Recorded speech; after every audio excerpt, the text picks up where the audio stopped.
If you would like to hear Night Dreams Talk Radio on your local radio station, let them know. Tell them to check out www.nightdreamstalkradio.com, and thank you.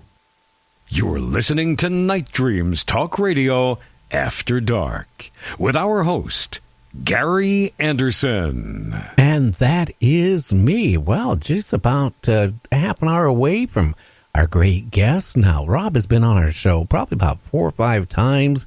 You know, he has written a lot of great books on UFOs, aliens, and you know what? The time just goes so fast when he's on. You know that, James. It's like instantaneously the show's over with.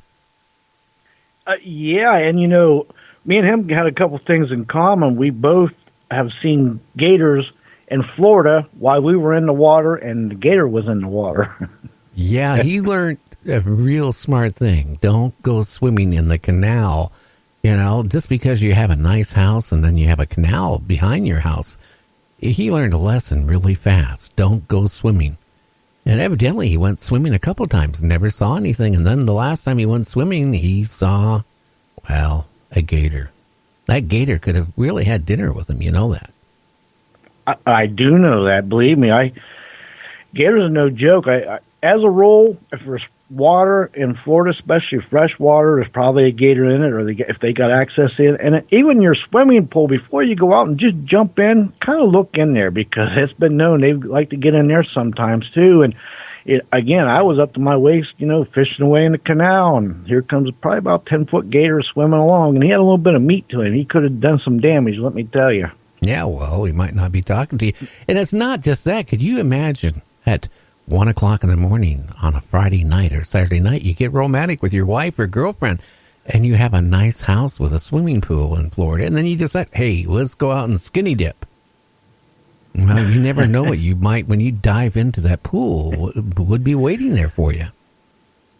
Yeah, and if you're skinny dipping, you may end up with some PTSD after that night with a gator in the pool. I'm just going to leave it at that right there, and you can fill in the blanks. But, yeah, that just sounds bad. Well, considering if a gator's in the pool, he's not going to find any nourishment, so it's undoubtedly going to be hungry. So if you dive in, it's, oh, hey, here's my dinner. You can't blame them, can you? I mean, they want to survive, but it's just not that. It's everything else in, you know, Florida. Not knocking Florida, but they got like spiders and they got huge, you know, boa constrictors. Remember that guy we make fun of went into the restaurant and had to use the bathroom and sat down, and the big python came out of the toilet. Yeah, that's got to be horrible, because again, those teeth are angled backwards, and they can dislodge their jaws. And when they grip something, like, you really can't get them to grip it. And, you know, that's some soft skin tissue. You could just tear it away. And not that, right. It gives a new meaning to lockjaw. Well, not a human lockjaw, but the snake lockjaw. Yeah. And, you know, the other thing about this whole scenario, if you think about it, the way toilets are made, they kind of go down and around, and snakes are long, especially pythons. So that had to be like a tug of war going on there, if you know what I'm saying. Like, he was trying to go, and it was trying to pull him in. Yeah, that scares me. I'm glad we don't have that. Of course, occasionally, you know, like, how about that rattlesnake? That was another one. It just seemed like there was a lot of snakes. It seems like you can't go a day or two without, especially in the crazy, wacky news, there's somebody finds a snake either on their pizza, and my wife kept arguing with me, and I sat there, I said, look at our oven. There's so many different ways a snake could come through, because up towards the top of the oven inside, if you ever look at it, there's openings on the side for venting. So not only that, underneath of it, through the bottom, and all a snake's got to do is get his head in a little hole, and the body will follow. Yeah. Well, I don't know. That snake got a good surprise. He got a little fire put into him, didn't he? Yeah, that was, you know, some people get anchovies, but these people got rattlesnake on their pizza. Yeah, I don't know if I would want to eat the pizza after that. I've kind of wrecked eating pizza for a long time. You know what? You know, there's I read a report back about a year ago. I can't remember what state it is, but they built this house on property that has been infested with rattlesnakes for years and years and years. So they built this brand new, really expensive home. And the people moved in, and then all of a sudden, the snakes were everywhere. And it turned out, they went out and got whoever removed snakes, but they just kept coming back because that property was infested with rattlesnakes. I would be suing the guy who built the house, and because it's not livable.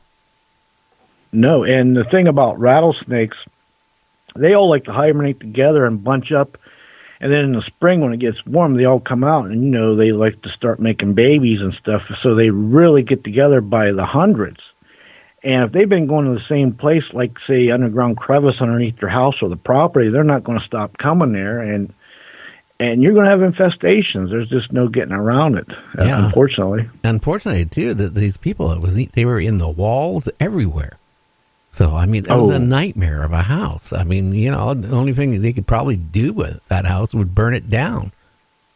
Yeah, that probably is not going to solve the problem. It's just going to get rid of what's in the walls. No, you burn it down. You don't have to worry about it. Just don't build another house there because, again, to get rid of all the snakes, if it's been something there, it's been going on for hundreds of years with the area that's infested with snakes. I'm not trying to scare anybody, but it would surely, scare me.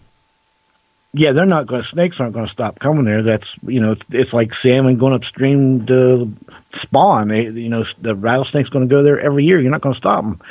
And that house must have sounded like one big rattle in the walls. I could just imagine, because snakes, listen, all they need is a little crack to get their head in. They're in there. And I've seen infestations, and that's no joke.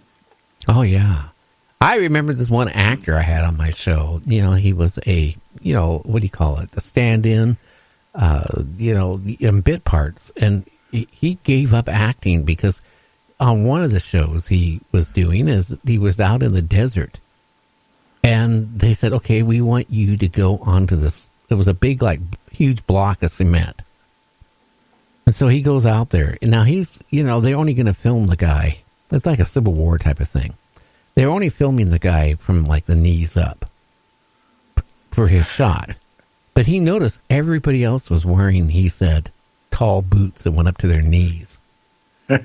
Yeah, there was a reason. Well, what the director wanted was the guy to respawn when he saw the snakes. So they could film it. Yeah, the poor guy's expensive, maybe getting bit. That's rotten. Yeah, and then they also, in the same movie before that, he said that they had him go under this old abandoned mobile home. And he was crawling underneath this mobile home. He said the spiders were everywhere, huge ones, but that didn't scare him. It was the rattlesnakes. Yeah, those will get you every time because rattlesnakes are no joke. They can strike a good 2 feet away and they're quick. So if you're crawling around underneath the trailer, it's not like you've got a lot of mobility to get away from them. You're pretty much dead in your tracks. So that's not a good position to be in with the rattlesnakes. No, honestly, if you were underneath a trailer, right, which probably only had a couple feet between the ground and underneath the trailer, right? And they're filming you crawling underneath it, right? And you see a rattlesnake. What's your first reaction is? To get up and run. Well, actually, mine would be don't make any sudden moves until I make sure there's not any more around. But yeah, you're going to want to get out and away from there. Yeah, well, what are you going to do? Knock yourself out when you go to get up and run? That could happen. Then you're probably going to get bit while you're knocked out and never wake up. Yeah, I don't know. Snakes is just something. I'm glad in the state where I'm at, down at the compound, I don't have to worry about poisonous snakes. The other side of the snake, they got, they got a whole bunch of rattlesnakes and, water moccasins and all that stuff. At the side of the state, I don't have to worry about it, supposedly. Yeah, well, we don't have too many poisonous snakes out here where I'm at, copperheads mostly, but you got these water snakes. They're not poisonous, but they're a nuisance. I go fishing, I get a big stringer of crappie on, and I catch one, put it on the stringer. Well, I went to pull the stringer up, and I noticed it's heavier. Well, these water snakes would come up and they'd swallow whole my crappie. So now they're on the stringer because they got a crappie down their stomach that's on my stringer, and I've got 3 or 4 snakes on my daggone stringer, and I'm like, oh Lord, what is going on here? That's a terrible sight too. And then you got to get them off. No, like I said, I don't like snakes. My first wife did that to me. There was a lake, and I tell you how naive I was. Okay, she as a joke. Her and her friends, they said, okay, we're going to go to Snake Lake and we're going to go swimming. And I said, oh, cool, So we get to the Snake Lake, and it was a nice-sized lake. And, I get down to my bathing suit, and I start going into the water. Nobody else is yet. And I say, hey, you come in? Oh, we'll be right in. Hundreds and hundreds of snakes. I guarantee you I screamed worse than any girl could ever scream. I could just hear you letting out some rips. Was you walking on water to get out of there? I remember it was the scariest thing I ever seen because you couldn't even move without, a snake, touching you. That's how many there was. And then it made sense to me afterwards. I thought about it. Snake Lake. Oh, the lake was called Snake Lake. Yeah, it was full of snakes. Well, it only makes sense, Gary. Snake Lake, full of snakes. Snakes are even ones that aren't poisonous, they can lay a heck of a good bite on you. And what people don't realize, you can get a heck of an infection from their bite. Same way with these gators. Oh, yeah. No, the gators take more than a bite. I guarantee you, they could take, wow, you imagine you could lose a leg, arm. And some of the gators, they actually have been known to just grab the person and pull them in the water and then start devouring them. Yeah, they start to do that death roll, and they'll tear your arms right off or whatever's in their mouths. It's coming with them, and the rest of you is not going with it. Yeah, well, don't ever go swimming in a lake that says Gator Lake. Also, that dead giveaway. Snake Lake, Gator Lake. Piranha Lake. Yeah, Piranha Lake, Snake Lake. Was it the Creature of the Black Lagoon Lake? These are lakes you might want to look into before you just jump into them. Yeah. Just saying. Yeah. So, I was thinking about like the last guest we had on, with Avatar and all this stuff, aliens and stuff like that. I just don't buy what he was saying. I thought about it over the weekend. I bet you was, and it didn't make a logical sense.